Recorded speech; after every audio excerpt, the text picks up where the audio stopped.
My voice is the voice that guides you home safely each and every day. 24 hours a day, 365 days a year.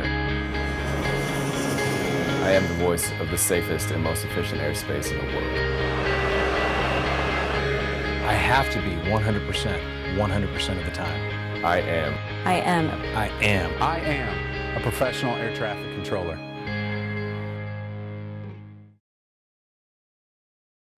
Welcome to AAAE One-on-One. I'm Melissa Sabatine. Today, my guest in the studio, making his AAAE TV debut, is RTCA President and CEO, Terry McVenes. Captain McVenes, thank you so much for joining us. Thanks for inviting me. Now, you have been at RTCA since December, and you were in retirement for what, a whole 3 months, Whole right? 3 months, that's correct. The Lord back into the industry. But you have a really impressive background, so please just tell us first a little bit about you and where you've been and where you're from. Well, thank you. I started my career off out of college as an engineer for the Boeing company up in Seattle. And after about a year and a half, I decided that I wanted to fly airplanes more than I wanted to design them. And so I left Boeing and went to work for the airlines and flew as an airline pilot for 30 years. And then in 2008, I retired from the airlines and went to work for Boeing again up in Seattle, thinking I was putting some bookmarks on my career. And then retired from Boeing back in August. 3 months later, I found myself being asked to come to RTCA and take over the leadership position there, and which is where I am today. Well, welcome to Washington. Thank you. Now, for those who are watching who might be new to the industry and still trying to figure out what all the acronyms are and the alphabet groups, please explain what RTCA is and what you do, what your mission is. Well, RTCA was established way back in 1935. It was brought together to lead both the government and the industry, bring them together and try to develop some solutions for some of the technical issues that the industry was facing at the time. In 1937, we published our very first standard for anti-static antennas that were being used on airplanes at the time. And since that time, RTCA has really been at the forefront of just about every technological advancement in aviation. Today, our mission remains pretty much the same. We want to inspire the creation and the development of performance-based standards that can be applied out there in the industry that will ensure the safety, the security, and the overall health of the aviation system. Now, we were talking earlier, you also have an international link and component. Could you talk a little bit about that? We've got a couple of tie-ins in the international community. First of all, we're recognized by ICAO, the International Civil Aviation Organization up in Montreal, we're a recognized standards development organization by them.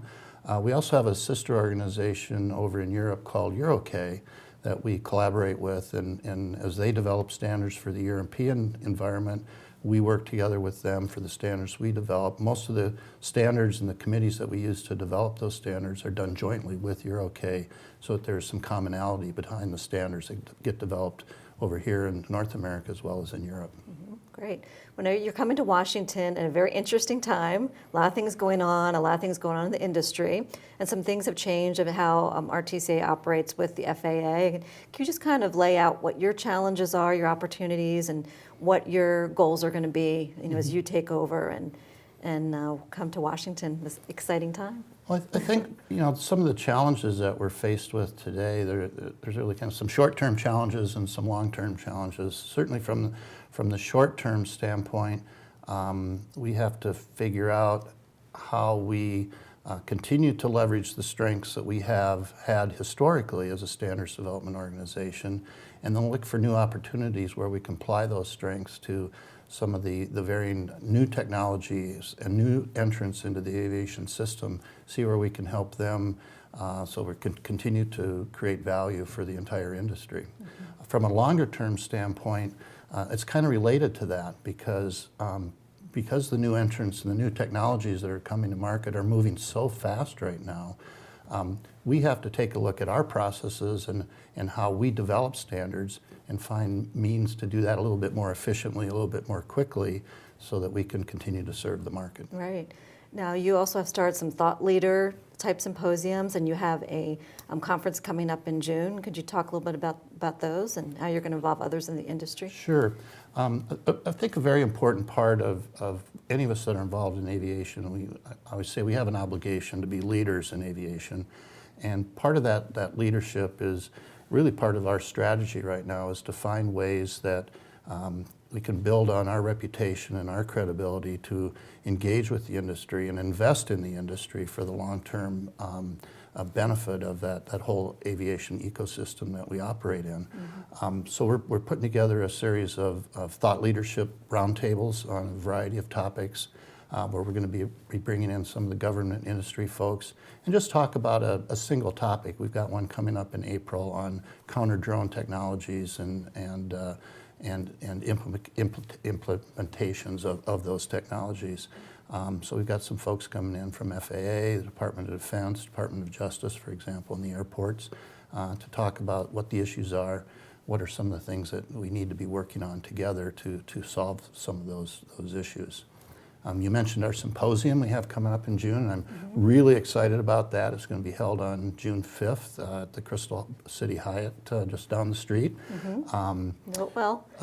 We are going to have over 200 executives from the FAA, from airports, from aircraft manufacturers, from the UAS community, coming in to listen to some panels that we put together on supersonic technologies, unmanned aerial vehicles, unmanned air traffic management, cybersecurity, and a few other things.